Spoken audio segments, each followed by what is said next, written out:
Hello there, everyone. Welcome to Fired Up. My name is Morgan McClintock, and today I am joined by Nicole Pytel. Hello, Nicole. How are you? Hello, Morgan. I am good. How are you doing? I'm very well. I'm just back from spring break in New Orleans. What a fantastic city that is. Super fun. Great food, great people, great culture, great architecture. Wonderful.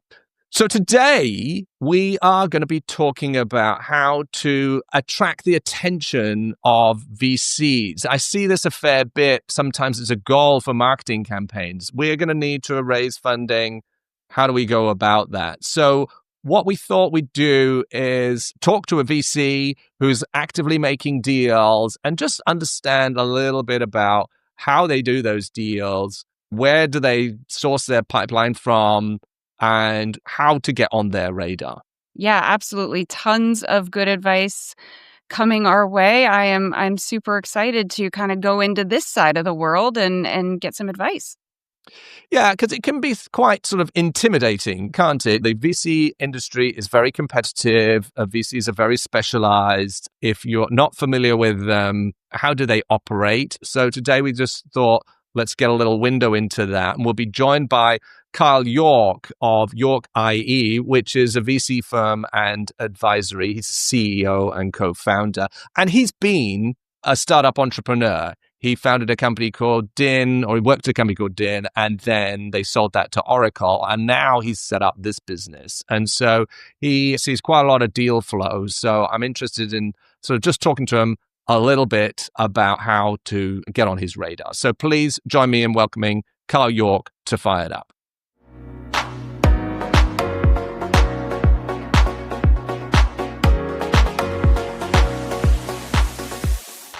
Kyle, hi. Welcome to Fired Up. How are you? I am great. Thank you for having me. It's a pleasure to have you here. So today we're going to be talking about how to attract the attention of a VC. Before we get into that, perhaps you could just sort of set the scene about the sort of state of play for VCs. Is it easy to raise funds? Deals going through? How are valuations? What's going on that side of the table? Yeah, it's an incredibly, obviously interesting time in the global economy, right? I think every day there's a grenade toss going on that we're all reacting to that just leads to general economic uncertainty when it comes to investing, whether you're investing in your 401k or whether you're a day trader, you're investing in crypto, or you're a VC investing in startups, right? I think it just leads to uncertainty. I think one reminder for folks is like, especially in venture capital, it's a very long game play, right? I think we tend to react based on what's going on right now, macro, micro crises. But at the end of the day, venture capital is a 10-year horizon for companies to be born, and maybe even longer in this day and age, 10 to 12 years for companies to be born and have some inevitable outcome. I think there's certainly certain firms that are tightening the belt and slowing down. I think there's others that are leaning into it, like any time. Some of the best startups are built, though, in the hardest times, and especially in this age of AI and automation and workflow and efficiency. Those who I think are writing checks and being active are going to be the ones that see outlier returns in their funds. But it is a weird market. I always call it the trickle down, without an IPO market being open in tech, that kind of trickles back to the mezzanine rounds you used to see, to the late stage private equity, to mid-market growth equity, down to tier one venture, all the way to seed rounds, right? It's kind of like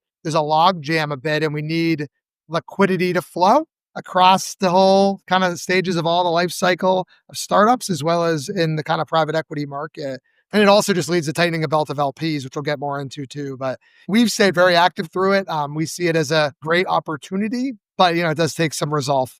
Yeah, absolutely. And I liked your point about the trickle down effect, and also the point about it being a long game. Another good point, because, everybody wants to panic when everything changes and everything's changing day to day, but you've got to just stay the course. But, here we are in Q2. What does the market look like at this precise moment in time? If I'm a startup that wants to raise money in Q2, what does that market look like? I think it depends what your startup's doing, right? If you're in AI and cybersecurity, it's as frothy and overhyped as we were in COVID pandemic times. We're seeing sort of large rounds, crazy valuations, very competitive for the good companies that are emerging with real revenue models in that sector. And then for everyone else, I think it's an open market and it's actually quite competitive, especially in the earliest stages, right? It's a lot of activity. Like I said, there's been a lot of money on the sidelines, or maybe it's slowed down. We are seeing a reopening and signs of momentum in the earliest stages, but in the middle late stages, if there's not more private equity, growth equity, strategic M&A activity, it's still like, where do you go from here, right? And I think that's tightening the purse strings of the allocators, of the LPs in these funds. So you just need more exits to flow. As more exit flows, more activity yields more investments and so forth. But I actually went on Bloomberg TV even a couple of years ago, right after the correction post COVID, and I just said, hey, if you look at valuations and multiples, it's actually a good thing. We're back to like normal times. Like there's still top line multiple. We focus on B2B software, B2B SaaS, tech. The top line multiples on ARR are still quite good if you're sane and you're thinking about this thoughtfully and pragmatically. Everybody was getting massive multiples regardless of what solutions you were building. So I think it's actually all good. It leads to better entry valuations for us, the seed stage. It leads to companies raising a little bit more capital for maybe longer runway than they used to have. The marker for Series A has moved from like 1 million ARR to 3 million ARR, which means you need time and cash to get there. But again, the most thoughtful founders are founders who are also trying to partner with firms that can deliver a lot of value to them. And I think you're seeing a lot of the dumb money, angel crowdfunding syndicates. It's good to layer it in, but there's so much flowing around. And I think people really are looking for more smart money now too. So it sounds like, okay, valuations have come back down again. There is money, but we are a little concerned about, can you get the money out, the IPO market, M&A. I see a little bit more M&A happening now, perhaps. And so I sort of wonder whether, to what extent do the actions of the Trump administration at the moment, is that opening up the M&A because we've got a different philosophy around that? Or does the sort of uncertainty you mentioned actually sort of tamp that back down again? Well, I think on election, I think it was optimism. Yeah. I think that still persists, right? But I think it's the day-to-day random topic du jour that sort of just like, oh, what do you mean that on rates of the Fed? Or what do you mean that on tariffs? Or, what do you mean on this type of funding going away for this type of sector, right? Because we're in a lot of vertical industry software.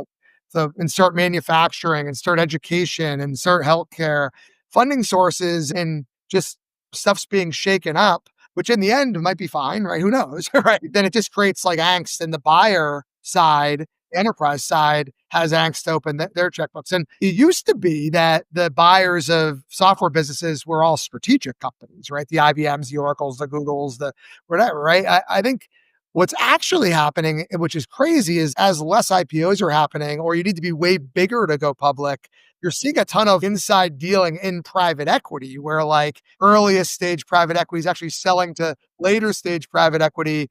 It's far more accepted than it was when I was an operator scaling my last company to sell secondaries in deals, and for early investors to take their chips off the table, diversify, parlay returns, things like that. That was never the case. My story was I was chief revenue officer of a company called Dyn, internet infrastructure, subscription SaaS business. We sold to Oracle for $600 million.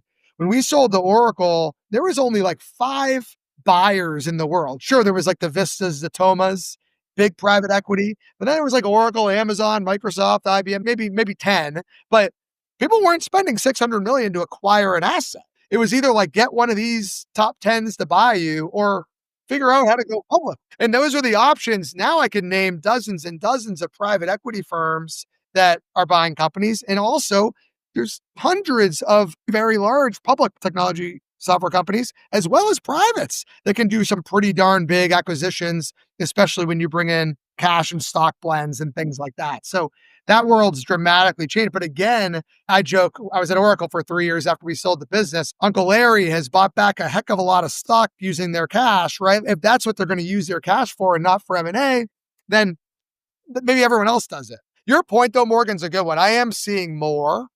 And I joke all the time on my like Twitter X account, like if I see an M&A in like anything, it could be clothing, it could be travel and hospitality, I'm just like, M&A is so back. I don't care if it's a tech M&A deal.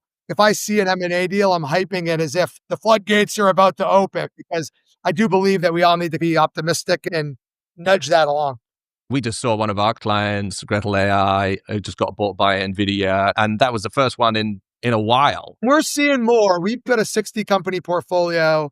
I'd say there's about 20 going out to raise money. Another handful are on a dual path, a couple term sheets already in hand. Like some of these deals, there's some secondary, flips to bigger private equity type player. There's just more action and the phone's ringing with more, I would say, more positivity. I mean, there was a 30-month stretch where it was like, oh, if I have to listen to another issue with a founder on insert your topic, I'm going to lose my mind. And it does seem like the phone rings and it's more optimistic, positive, more activity, more inbound, that type of thing.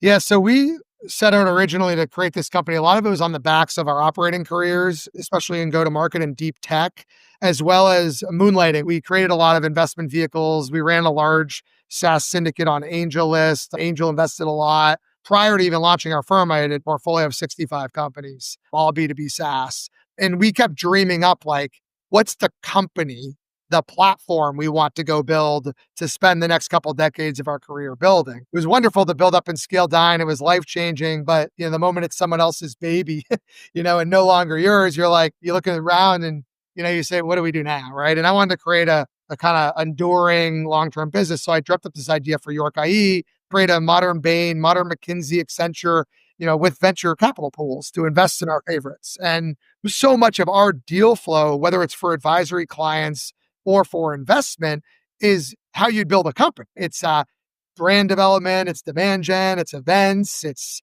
ecosystem partners, referrals. Now that we've gotten to know each other a bit, if you follow us, we put out an epic amount of content on how to build and scale a startup. It's curriculum, it's education, it's webinars, it's workshops, it's templates, it's tools.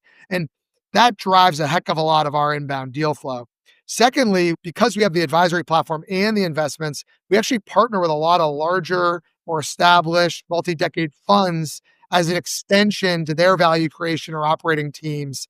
That keeps us pretty intimately engaged with them on deal flow transfer, portfolio reviews, sourcing, collaboration. In that ecosystem, I know every firm says it, but we've got about 300 other venture firms that are in our CRM that we're actively talking to, trading deal flow and doing things. So a lot of it is really both for the advisory business, which is about 150 clients, and the investments portfolio, which is about 60 companies. We do one deal a month too. We do 10 to 12 deals a year. So very high volume. We look at about 500 to 600 a month. There's a lot of noise, like Saudi princes raising for their camel farm or whatever, right? But again, when you cut down to it, about 30% of it's a B2B software business, and it's a matter of it fits. So that's the way we've built it. But again, I think it's built with the operator lens and the entrepreneurial lens because we're operators and entrepreneurs building a investment and advisory firm. So you've got a very active network and own sort of proactive way of going out and trying to attract people to, deal flow to come in. So many firms have to outbound and hire a team of analysts and, have all these subscriptions, all these the pitch books and the prequins and the whatever. And the way we looked at it is what are we good at? We're really good at digital marketing. We're really good at content development. We're really good at events. We're really good at driving demand for something. Let's go build a platform, build a suite of services and capability. It's all tech-enabled services, subscription services across R&D, GTM, and G&A. And if you show from the rooftops enough and you run really good programs and you build a great team, we're a 225-person team. Get in the wild. Guess what? Good things come from that. So on the flip side, though, say I'm a startup founder and I'm trying to get on your radar. Maybe I'll come across some of your content and that way. But okay, you don't know me. How do I get on your radar proactively if I'm an entrepreneur? So one of the key things for entrepreneurs everywhere is to first and foremost do research on the VCs you're reaching out to. I mentioned a minute ago, we look at 500, 600 a month. All over my website, it says we're a B2B SaaS investor at the seed stage, writing $1 million checks. I don't know why I get pitched some of the stuff I get pitched or my firm gets pitched. That's number one. It's a thesis match, a philosophy match, a stage match, a sector match, a geo match, all these things. And I think too many founders just create big lists, spray and pray. Half the time I can tell it's a newsletter automated outreach. And so I think first and foremost, you got to match make and make sure you're targeting the right type of investors. Secondly, you got to personalize it and or get to those investors through shared connections or referrals or some warm engagement. It's very rare that we end up doing a deal that just like randomly fills out a web form and that's it. You've got 600, you're going to one deal. And of those 12 deals, is it one a year that's just cold in through the... Yeah, it's probably one a year. It's actually Okay. of the 60, only 2 have been advisory clients that then became deals.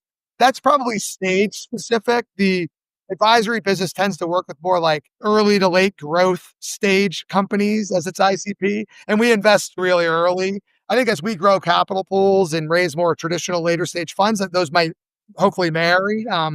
Many times, even when we start to talk to a company, like again, if they fit all the criteria of what we're looking at, then we're going to back channel and see how we connected to similar people on LinkedIn. We're going to ask about them. Like, I just don't think enough people put in the legwork early on to like make sure that story's complete by the time they actually get on the horn with somebody.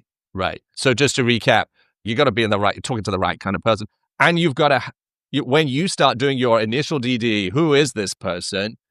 You've got to get some positive signal out of that. Yeah. And that obviously helps if you have a lot of shared connections or someone reaches out to you and says, hey, take a peek at these guys. They're really great. Or it's in a sector where you've done 4 or 5 types of deals that are adjacent or interesting. Like, again, a lot of times I just see so much stuff that it's like, by the way, some of these people write you 25 times. And then finally you're like, okay, hey, man, like, I don't do weed investing, or whatever. That's a good point, though. Is persistent, like, okay, it's never been a fit and the person doesn't get the message.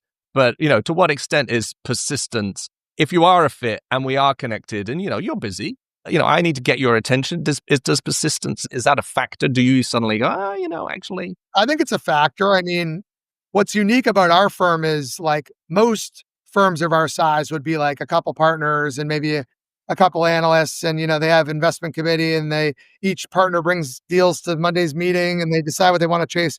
Ours is much more run like a company and like a corporate development process. Given that we come from building companies and scaling companies and working in Oracle's M&A machine, like for a few years, and I come from a sales background. So it's really more about managing a pipeline and converting to the next phase of the pipeline. And we're both doing it to each other, right? At the earliest stages, some of these deals can become very competitive. Like we're also like selling our firm and making sure like you like us and want to work with us. And you actually see the value in our advisory platform as differentiation and something that you could potentially leverage. And if that's not what you want, then we're probably not the right firm. So we run it much more like a process where like our analysts sit at the front of the process. They vet deals. They talk to a lot of companies and then they move it along and bring in more team members and do more referencing and doing more discovery and due diligence. They don't even bring deals to me unless like they pretty much want to do it. There's actually only been one deal in the history of our firm, 5-year-old firm, only one deal I've ever rejected that was brought to me through our process. Once it's getting to you, it's already vetted and you're just closing. And it doesn't mean we get allocation in every deal. It doesn't mean our term sheet or our terms are the best and we get it. It doesn't mean that we've gotten every deal, but there's only been one I've vetoed and been like, I'm not sure. I'm not sure. Now, they'll pull me in way earlier if it's something in my like deep expertise, like whether it's in the infrastructure space or the cyber space where I come from, or it's a sales and marketing tech or something that I've used or been a buyer of. But other than that, yeah, it's a process. They're vetting it out. They're coming with we put together full on deal rationales and internal DD pitch decks that I review and read and dig into. We built our own tooling called Fuel. It's fuel.york.ie that we use for market research, competitive tracking, watch list creation. So like we're doing a lot of things to try to automate and streamline because it's a heck of a lot of deals. But in the end, like, my name's on the front door. I gotta want to do the investments I'm gonna do. Yeah, I think it's really interesting, the marketing approach that you bring, because we talk to so many startups who are doing the exact same thing, trying to get your attention, and you're doing it, trying to get their attention and show that you are the right fit. So I think that's a very cool perspective that probably a lot of startups don't really think of when they're pounding the pavement, trying to raise money. So from that marketing lens and from a point of streamlining and automating and getting through those 600 and the Saudis with the camel companies and all of the things, now I've got to ask, how are you incorporating AI into the process? Is it a research tool? Is it an analysis tool? Is it an outreach tool? And then conversely, knowing how you're using it, what does that mean for the startups on the other end? Because we view this all as, to your point, like doing our own marketing and building a brand at the very top, like I have a full on York IE marketing team and marketing efforts and marketing programs, as well as I have our whole advisory platform team that does marketing for startups and for PE firms and growth equity firms in their portfolio. We're using a ton of AI for ourselves just to spread our message. Like we even created an AI tool to find podcasts that we would fit to do interviews like this one. And I'm on season 6, by the way, of doing podcasts. We didn't launch our own podcast. I'm like, why would I do that? There's so many great podcasts like this one fired up. I can join your podcast and get to different audiences. And then guess what? We're going to share the heck out of this podcast to our audiences, and it's rising tides lifts all ships. So we built that tool internally to scrape the web, to find appropriate podcasts, to matchmake, to do outreach, to collaborate with folks like you. It's a funnel, right? So all the way through. I mentioned a minute ago, we also created Fuel. The idea around Fuel was not just to have a research platform, but to also have like operational tools to help us curate lists of the VCs that fit our co-investors for us or for our firms. Or it's a lot of like not just the research, but what's the research for? Is the research to create content, to create research papers, to drive list building and outreach, to drive analysis of competitors and comparators of companies we're looking at? I think that's the problem I hear a lot with the AI is two things. Number one, it needs to be like, what data are you feeding it? Is it proprietary? Is it unique? Is it compelling? And that's where we fed our own AI engines. But on the other side of it, how is it making you more efficient, effective, drive better workflows, help you have leaner teams? And we're using it on sort of like those three lenses, from the marketing to the AI differentiation, data curation, to the workflows and automation. So if a company applies through the website, let's just say, called in, and or maybe they've got some referrals, do they have to sort of go through an AI filter in the same way as you might with an applicant tracking system? And that's why, hey, now every resume has just a bunch of keywords and that kind of stuff, so that you're filtering out the camel companies and the weed businesses that are just not a fit. Is it that automated, or is it, no, actually, we take a personal look at everything that comes in? That's a heck of an idea.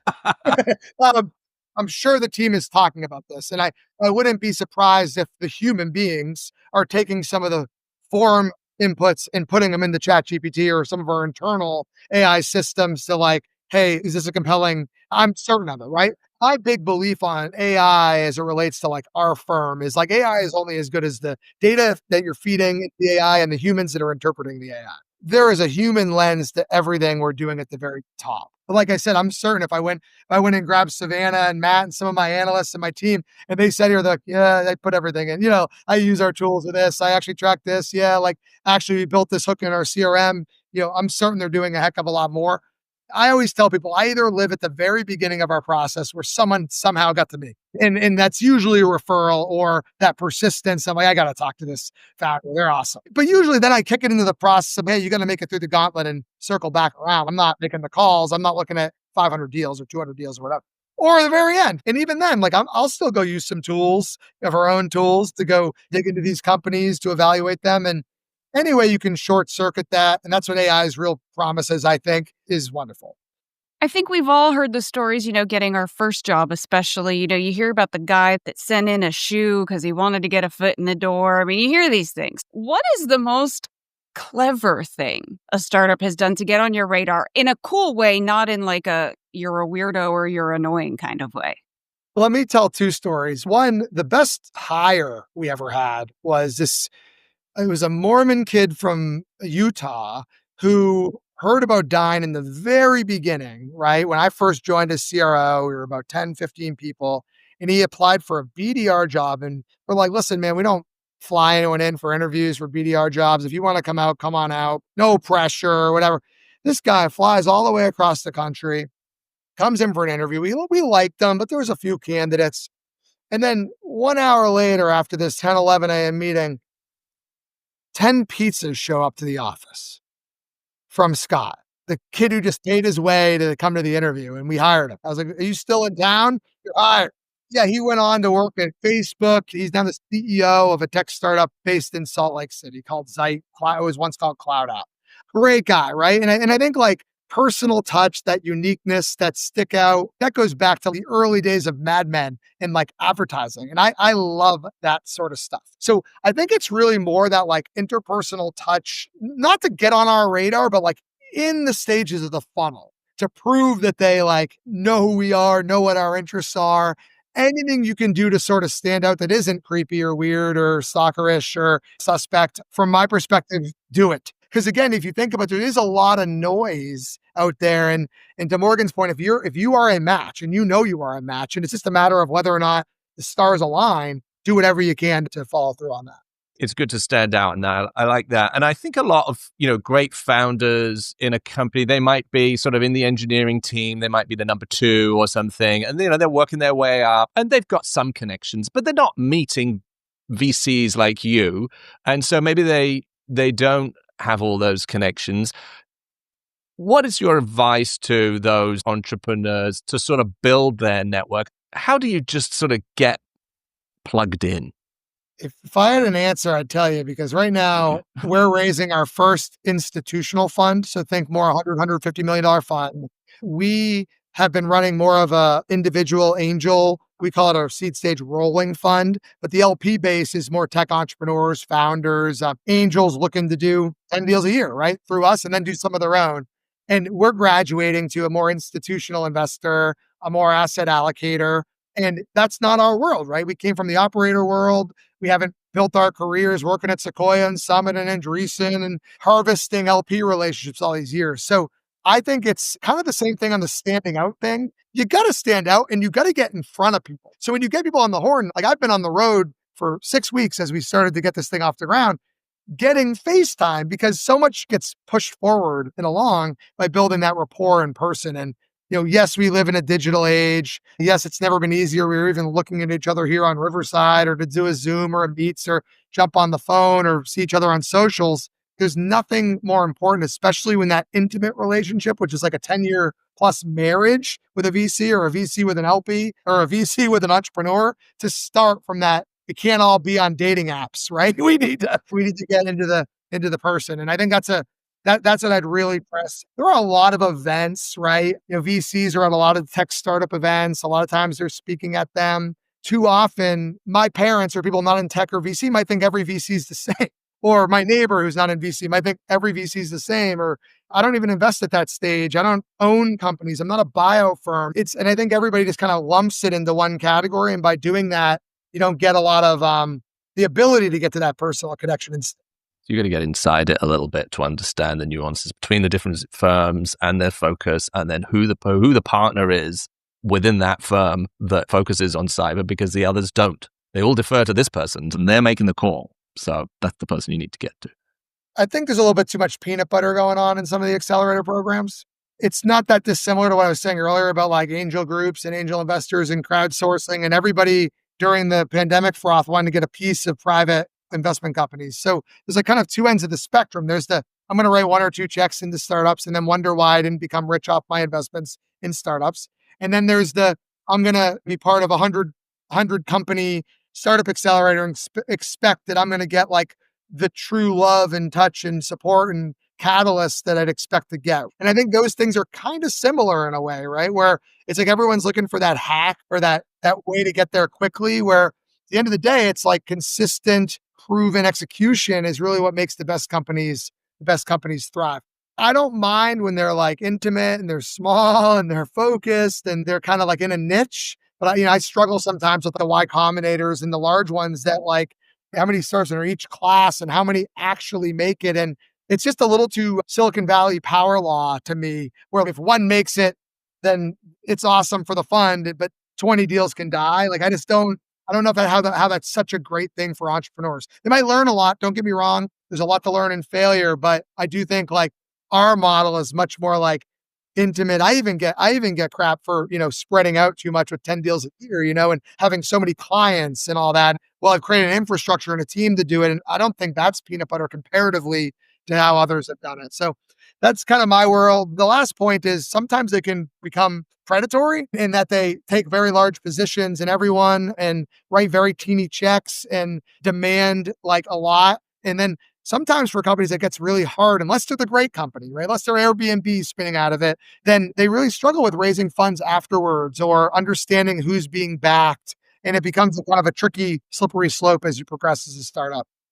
Yeah. So I guess if I'm an entrepreneur and I'm thinking about engaging in one of these accelerators, you're just going to be careful which one you choose and know what you're getting into. Yeah, if I'm a vertical software company in manufacturing, and there's a manufacturing vertical software accelerator that takes in 8 companies, over a 9-month period, and it's foundationally helpful for you to raise your angel round or get off the ground, great. I just think some have become just like too spread thin, too peanut butter, too factory. There's a level of programmatizing that's good, but like over programmatizing, I don't know if that's the right thing. The other thing that's interesting, like for some reason in my brain, when I hear accelerator, a lot of times I think like junior founders, younger people.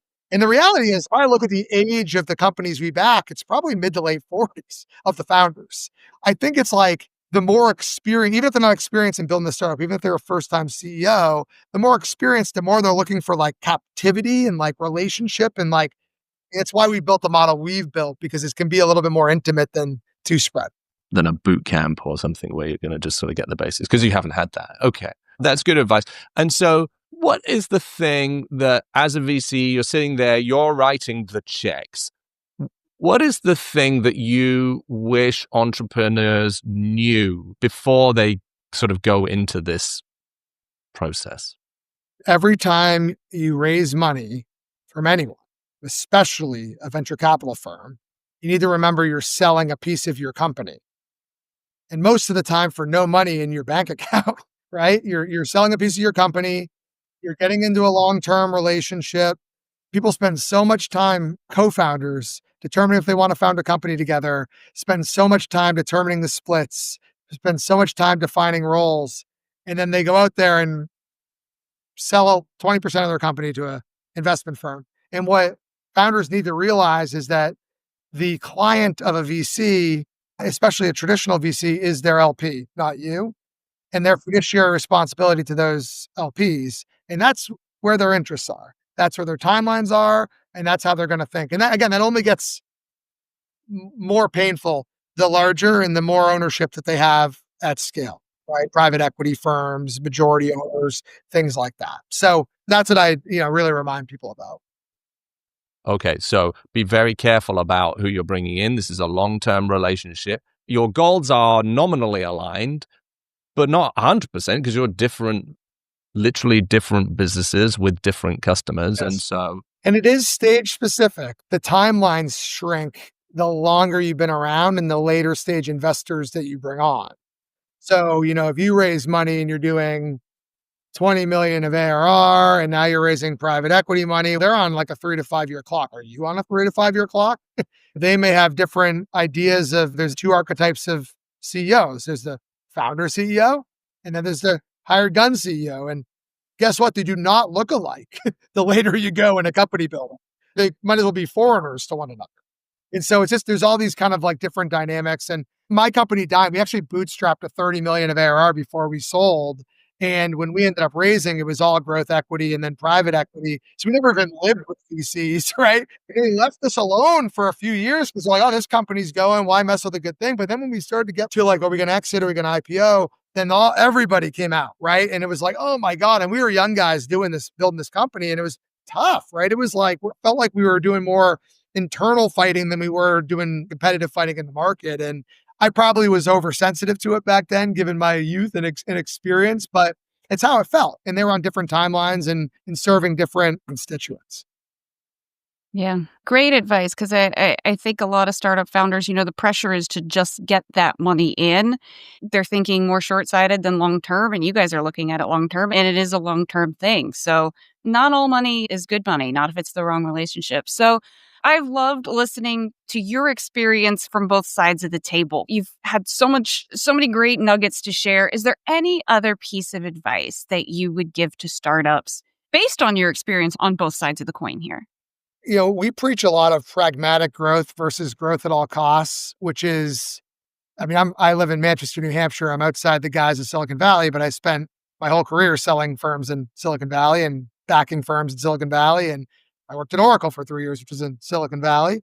And, I do think there's a there's a pragmatism that's coming back a little bit to startups and making sure that companies are building. I grew up in a small Main Street family business. It was a sporting goods retail store. Like if my dad didn't break even or make a profit, we weren't going out to dinner. We weren't going on vacations. Like we weren't eating well. It was tough, right? And I think for whatever reason, the vanity metrics for many years were the things that were being celebrated. The TechCrunch headline, the big fundraise, the private valuation that was probably like mythical. And these things like I think have come back to earth again in most areas in startups. We mentioned it earlier, the AI, the cyber, sometimes some of the fintech, some of it's like, wait, what? What did they just raise? How much? For what purpose? Like at what valuation? At what revenue? Like, but all in all, like when I say that, we're talking about like the 1% outlier rule.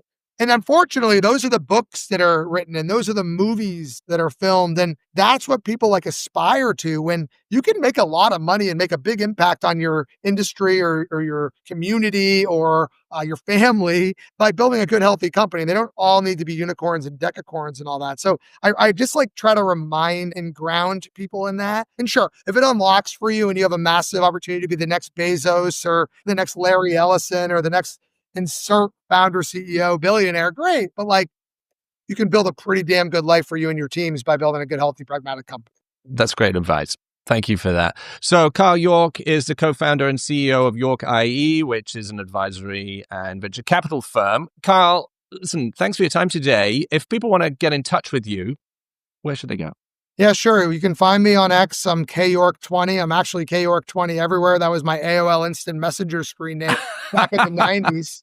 And that was my football number, 20. So you can find me everywhere that way. And obviously find York IE across those channels at York Growth. And then our website's york.ie. Wonderful. Listen, Carl, thanks for your time. Really enjoyed chatting to you today. And we'll talk to you again soon. Thank you for having me.